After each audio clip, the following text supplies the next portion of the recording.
Hi, I'm Dr. Ferry, and this video will give you some concrete examples on how to do customer discovery. Customer discovery starts with you identifying the segment of population you want to help and the general topic you want to address. For example, maybe it's pet owners, specifically people that own fish tanks, and you want to talk the topic about maintenance. Customer discovery is learning from your customers by talking with them, by interviewing with them. It's not a survey or reading Reddit posts or holding a focus group or seeking confirmation for your idea. You don't start with the idea. You start with the customer and try to identify their needs. That will eventually lead you to an idea. There's a pattern to doing interviews, there's steps that you can go through. You start out the interview by introducing yourself, the purpose, and what you hope to learn from the interview. And you build a rapport, how much time it's going to take. Start with some questions that are easy for them to answer, very concrete, factual questions, their name, occupation, something that's related to your topic. And then you go into the heart of the interview. You want to ask open-ended questions that solicit stories. And you look for responses from them, things that they get heated about or excited about. And that's where you want to spend the time and find out what really moves them. And then at the end, you reflect and summarize the key points you gleaned. You might say something like this is what I heard you say, and you seek confirmation and clarification on anything that you're uncertain about. And then you say, do you have anything else to add? Then you wrap up, thank them, see if they have any other suggestions of people that you can contact. Here's the hard part. How do you ask questions that solicit stories? If the topic relates to their job, for example, these are specific questions. What specific steps do you take to accomplish whatever it is, tasks that you're doing? Ask about the products. What tools do you make and what makes you choose those tools? Walk me through your typical day. And that's something that often helps when they walk through a typical day. And if they start getting showing some frustration or excitement about something, ask follow-up questions about those particular things. Ask about the problem specifically. When they had a trouble performing something.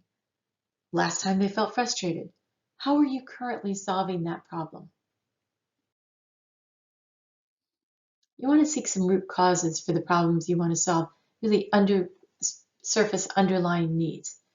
And that is, again, open-ended questions with follow-up open-ended questions.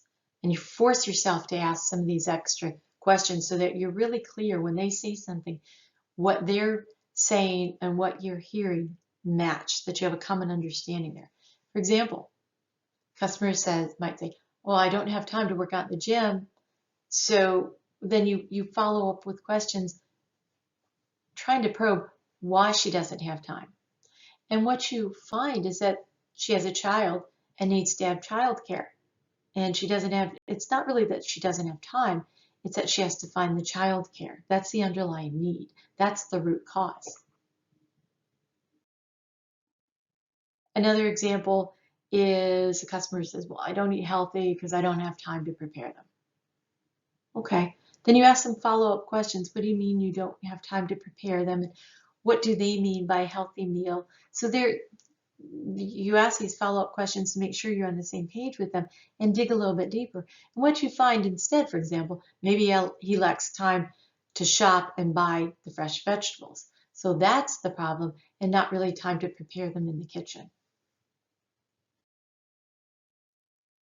So in your teams, you're going to be going out and doing some interviews. Prepare a few interview questions ahead of time so you have the same script.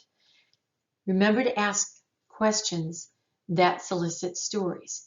Now, as much as possible, the interview should be a conversation, not a series of questions. So you ask some questions that solicit stories, but then you let the customer take you down a rabbit hole, for example. You listen to them and you ask follow-up questions that are not part of your script. They're based on about the conversation that you're having with them. Remember, you have to be curious about what they're saying and what their lived experience is, because you want to learn that.